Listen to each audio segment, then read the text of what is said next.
Best Restructuring Model for Nigeria by Chief John Nnia Nwodo. He says the evolution of power with states as federation units in regional government is better. Former President General of Ohanese, Chief John Nnia Nwodo, has advocated the devolution of power with states as federating units in regional government as the best restructuring model for Nigeria.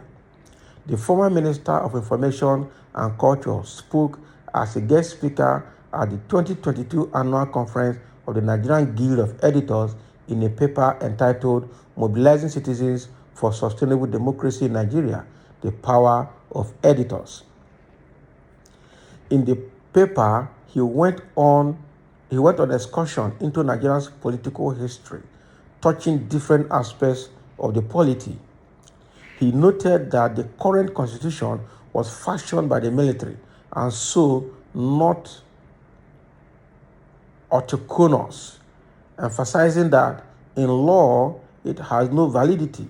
It was never a product of an elected assembly, nor that of a public plebiscite.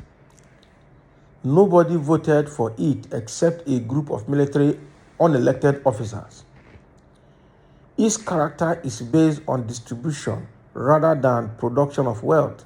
It collapsed the pre-independence agreement of the component parts of this country, represented by their elected officials, as the basis of our federation. It relied on dependence on oil wealth as a basis for our common existence. He called on the editors to focus attention on the views of candidates on restructuring. According to him, whenever restructuring is raised, some erroneously take that the whole essence is to regionalize the control of oil resources and deny non-oil producing areas of the revenue accruing from oil. Far from it. It was never so in the past. The federal government still had, in the past, a percentage of all mineral production from the regions. Besides, a model based on sharing of government revenue must give way to a new structure that will challenge and drive productivity in different regions across the country. This new model must take into account that the factors driving productivity in today's world are no longer driven by fossil oil, but rather the proliferation of a knowledge-based economy. The restructuring of Nigeria into smaller and independent federating units and the devolution of powers to these federating units to control exclusively their human capital development, mineral resources, agriculture, and power, albeit with an obligation to contribute to the federal government, is the only way to salvage our fledgling economy. Restructuring will devote attention to the new wealth areas, promote competition and productivity as the new federating units struggle to survive. It will drastically reduce corruption as the large federal parastatals which gulp government revenue for little or no impact dissolve and give way to smaller and viable organs in the new federating units. Those campaigning against restructuring in Nigeria, he said, have painted an unfortunate and untrue picture that those of us in support of restructuring are doing so in order to deny the northern states who have not yet any proven oil reserve of the ability to survive. This is unfortunate. The new model we propose for Nigeria recognizes that revenue in the world today is promoted by two main sources, namely human capital development, leveraging on technology to drive the critical sectors of the economy and agriculture. This brings me to the question of what form Nigeria will assume under a restructured arrangement and how its restructuring can be brought about. Two basic models have been canvassed for restructuring in Nigeria. A conservative model aimed at maintaining the status quo has been proposed to mean simply a shedding of some of the exclusive powers of the federal government, like issuing of mining licenses, permission for construction of federal roads, and shedding of regulatory powers over investments in critical sectors of the economy, like power and mineral resources. This model merely scratches the surface of the problem.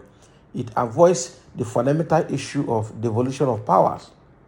The second model calls for a fundamental devolution of powers to the states as federated units and a lean federal government with exclusive powers for external defense, customs, immigration, foreign relations, and a federal legislature and a judiciary to make and interpret laws in these exclusive areas. This second model proposes states as the federated units with two different approaches. The first approach simply wants the states as the federated units and a federal government with limited powers. It wants the states to control a percentage of revenue accruing from their areas and contribute an agreed percentage of such revenue to the federal government. The second approach proposes the states as the federated units with a region at each of the 6 geopolitical units whose constitution will be agreed to and adopted by the states in the geopolitical region. The regions will have the powers to merge existing states or create new ones. There will be regional and state legislatures and judiciary dealing with making and interpreting laws made in the respective political entities. This approach proposes a revenue sharing formula of 15% to the federal government, 35% to the regional government, and 50% to the state government, he noted. Wow. Chief John Nwodo has stated the issue of restructuring, giving exactly how it should be done. Unfortunately, when you mention restructuring in Nigeria, what comes to the mind of average Nigeria or average Northerner is that they want to disenfranchise the North completely. They want to deny them of sharing from the oil revenue that is coming from the South, that North will not be able to survive without the oil. And I'm sure that is narrative that the Hausas got from the British, that they should not allow restructuring, they should not allow Nigeria to be divided because they will not be able to survive. But pre-independence and pre-oil age, Nigeria was surviving on agriculture. The North was doing enough of granite pyramid. That was what we studied in the primary and secondary school history in those days, right? The West was making cocoa and some other product, while the East was making rubber and some other products as well, and palm oil. All right, the South was also into palm oil and into fishing and several other things as well, and they were contributing, and it was a fun that period. All right, but immediately oil came, everybody believed that the only way to survive is through the oil, and that automatically turned Nigeria into a mono-economic nation, depending only on the oil revenue. And that is why everybody wants to be a politician. Everybody don't want restructuring. They want to go to that federal level where all the revenue is controlled, and then they can share it among themselves. That is why Nigeria is the way it is. And what Nwodo is saying here is that the constitution that is giving room for this was formed by the military.